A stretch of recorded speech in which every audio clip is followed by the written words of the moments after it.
Hi, everyone. This is Veronica. I am one of the lead Success Owls here at KnowledgeOwl, and today I'm going to take you through a tour of our product. So bear with me. My voice is a little scratchy today, so some of the things that I am going to go through are just like the basics, some of our core product offerings, and if you have any questions, you're welcome to ask in the chat. If I can't get to all of them right away, I'll be sure to send an email as well. All right, so bear with me. I am going to add everything to the stage. All right. So one of the wonderful things about KnowledgeOwl is that if you are here for something that is very flexible in terms of granularity, content access control, you are in the right place. With KnowledgeOwl, you can have a public-facing help center, a private wiki, or if you want kind of a combination with some granular access control, saying maybe like your exec group has specific access to particular docs, KnowledgeOwl can definitely serve that. And if you want, you can add on extra knowledge bases. Every plan comes with one base knowledge base. But if you wanted to, you could set up the one knowledge base with a different access control. So a couple of things to keep in mind here. If you want, this is more of like the back end where you'll spend a lot of your time as an author. And then what your customers will see. So this is our knowledge base. This is the front end. And this is where everybody will spend a bulk of their time reading all of the docs. You can see here, everything's organized into different categories. You can have a nice slide out table of contents as well, drill down into subcategories and articles. So lots of cool ways to organize things. You can even do like a blog style category for release notes. And just so you can see how this is architected in the admin side of things. As you can see here, you can add your different categories. I would say most people tend to use the default category. There are the topic display categories that allow you to display everything with the table of contents in one large list. And one of the nice things about KnowledgeOwl, I'll quickly show you, is if you are feeling stuck, you can generate content with our friend Owl Intelligence here. So you can do like a first draft or an outline, give it a prompt, and then even like choose the different type of style guide that you prefer. And then it'll give you a lovely draft. The other thing to keep in mind too is if you're coming from other tools, we do support imports from Word, Confluence, Zendesk, and we even do have a basic CSV import. So if the tool that you are working from allows a CSV export, you can map the columns to bring your content over. So just some easier ways if you're coming from one tool into KnowledgeOwl. Now let's get into our WYSIWYG editor really quickly. I won't spend too much time because what you see is what you get. That means, you know, you very much have that in view. But a couple of things that make ours very special is, so first and foremost, let me go back to a different article here. So with KnowledgeOwl, you do have the ability to access your revisions. So if you need to revert back to another one, you'll see all the tracked changes, just so you can make sure you're viewing the correct one. We even do this in a code view for HTML. And if you need, you can just click recover revision. No stress there. The other thing too to keep in mind are versions. So what's lovely about versions is you can keep your current version in production while you work on a new one. So we have major, minor versions. You can even do a custom one with the date if you would like to. So 2/4/26 is what I'll do. I can create that version and then just leave some quick notes here about what I'm changing. So I could just say like UX changes documented and save that note. And if I need to, I can activate or mark this version for review for my reviewers. I'm going to delete this one just so we keep everything nice and clean. You can also set up article callouts if information is new. And then if you are one of those people who are here for KnowledgeOwl because of content access control, you can also set up on both the category and the article level reader groups. So you'll set these up in your settings, and then from here you can choose which articles and or categories are restricted. So like, let's say you have an external audit team, you can make sure that only those folks can read those documents. And then very similarly, if you wanted to restrict specific content to author teams, so there aren't too many cooks in the kitchen, you can do that too. Although you will have a flag if someone is currently viewing the article that you're working on. Other things to note are template articles. So KnowledgeOwl has a lot of content reuse options. You can set up and establish content into a template. And then the other thing to note is, let me go back up. So we also have snippets that you can insert. So snippets are basically repurposed bits of content. So whether that's a specific code, maybe, or like a contact card that you want in particular articles, you can create those snippets. There's both code editor and WYSIWYG for those snippets. And then you can put those into your documentation.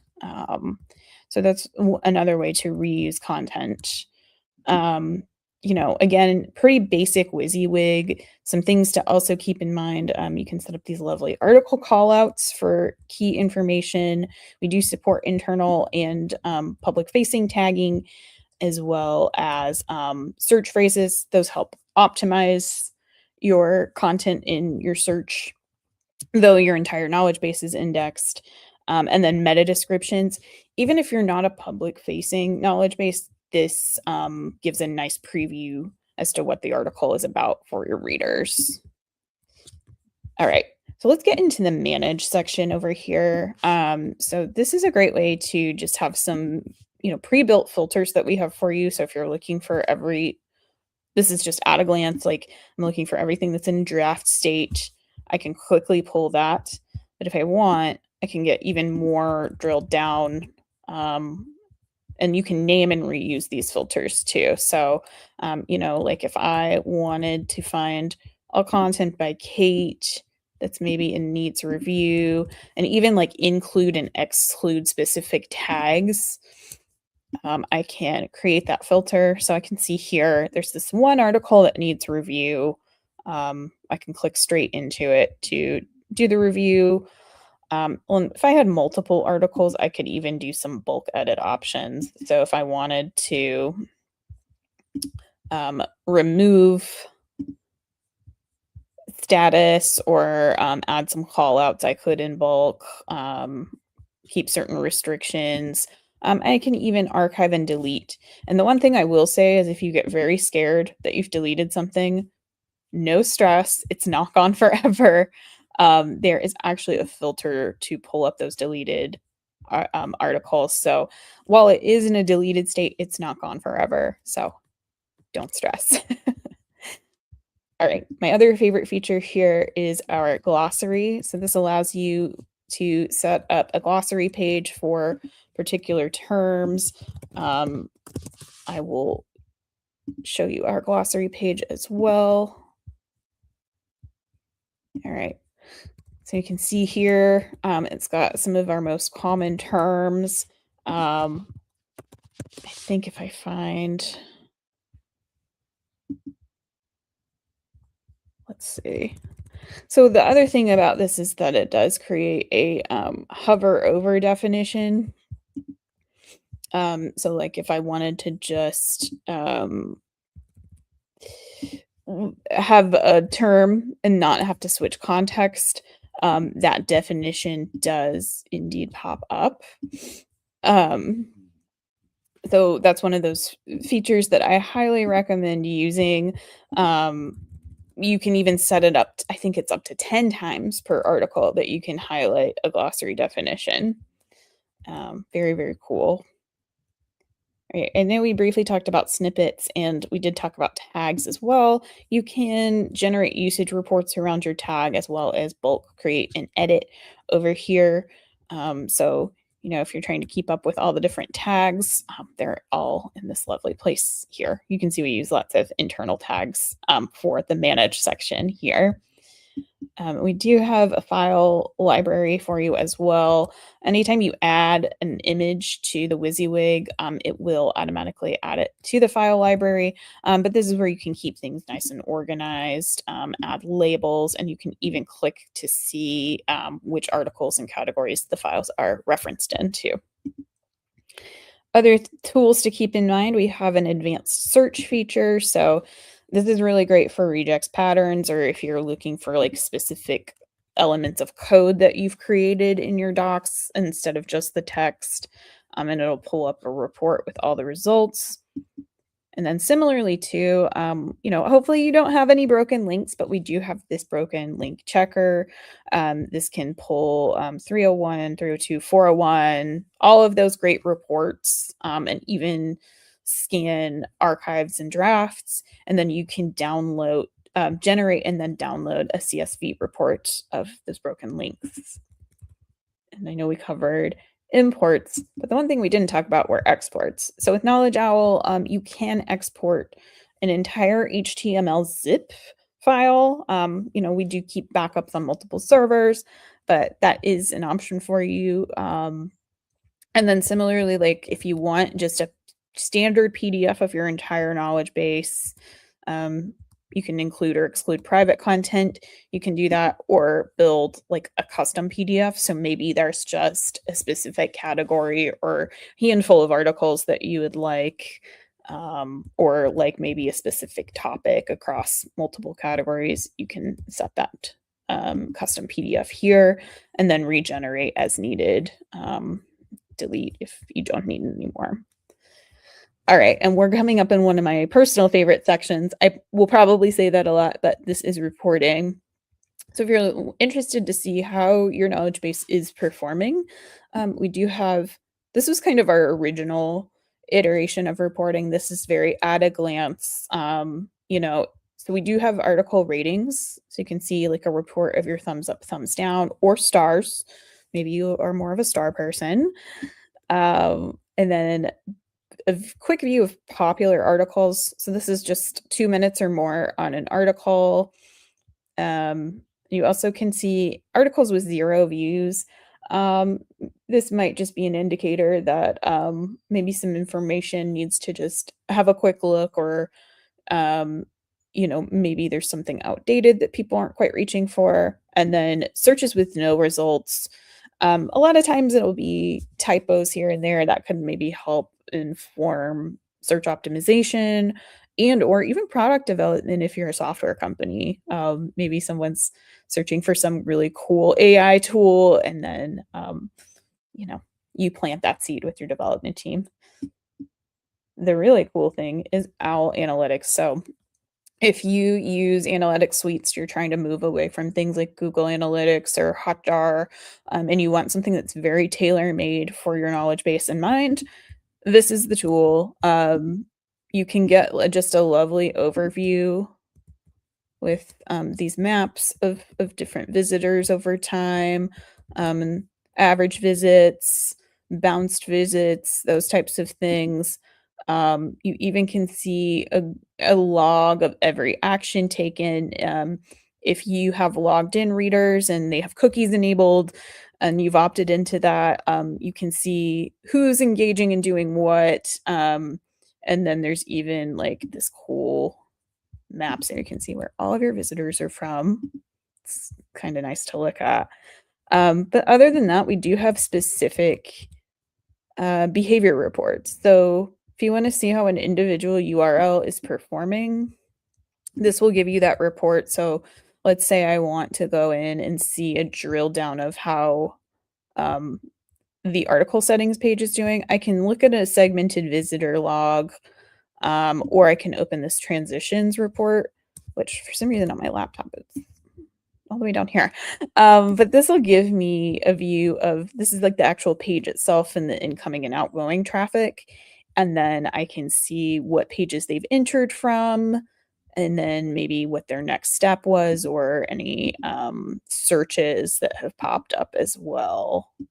So this is a very, very fun rabbit hole to go down. And if you need, you can always export these transitions if you're doing like reports for your stakeholders.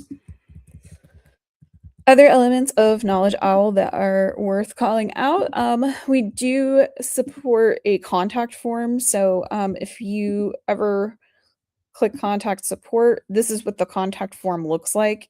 You will get notifications as well. Like you can have this ported to your like we use Help Scout, so they come through Help Scout for us. And then the other thing too is a comments feature. So you can enable comments for your knowledge base, and then you'll get an alert here with a report, and then you can look through anything that is awaiting approval or approved. Like you can filter those out as well. All right. I'm going to take one quick pause because I think I've thrown a lot at you. Okay, no questions coming in. That's okay. All right. We're coming down to the last few minutes. Lots and lots of things here. So we do support an AI chatbot. This is very new, and you can see a report of all your different statistics. In fact, if you want to test out the chatbot, what I would do is go over to our knowledge base, try out our live chatbot, and you can ask some questions here. So I can search for API. Maybe like you can ask it questions too, but it'll take a second, probably because my internet is not behaving today. So it's going to give me just a rundown of from our, and only ingest from our support docs. It gives me like some of the core documentation that is going to be most relevant, and then it'll give me some sources, and you can rate how the chatbot did. All right. Other things to note, you do have the ability to create, I mentioned this briefly, so I won't spend too much time, but we do support entirely public knowledge bases. You can set up reader logins where it's just a basic email password, or even like a shared password, or set up remote authentication and SSO for more granularity, and that'll pass over your readers into KnowledgeOwl. The other lovely part is you can have complete control over customizing your knowledge base. You can look at it on different devices too. Pretty basic things like you can add some branding colors, your image, logos, images, and then even choose like font suites, table of contents, like if you want it. Ours is closed until open, but you can always leave it open if you want. And the lovely thing is we have complete access to the HTML and CSS. While KnowledgeOwl, like we're not designers, we can also help if you want to send over some assets and things, like maybe say, hey, I want the background to be, a specific shade of blue. We can certainly help with that. Maybe you're like, I want to round the corners of my icons. Definitely can help with those things. So don't hesitate to reach out to our support team. All right. So I know I covered a lot in a very, very short amount of time. In fact, I didn't even get to everything that KnowledgeOwl does, but my suggestion to you is to hop on over to our website, just knowledgeowl.com. And if you like what you see and you want to talk one-on-one with us about how KnowledgeOwl can help your team with your use case, you can click this request demo button. I'll also send an email out as well after if you want to connect with me directly. And then the other thing too is to start a free trial. All you have to do is enter your email address. It starts the trial right away. We don't take a credit card or anything like that. And then the thing we might ask are just a couple questions around goals, just to make sure that we're pointing you to the right resources as you go through the trial. All right. I think that wraps it for the day. Thank you so much for joining us. Again, my name is Veronica. I will be sending an email right after this broadcast, but if you want to contact us, it's just support@knowledgeowl.com. A friendly owl will be standing by to help you out. Thanks again for joining me. I really appreciate you, and I hope you have a great day. Bye.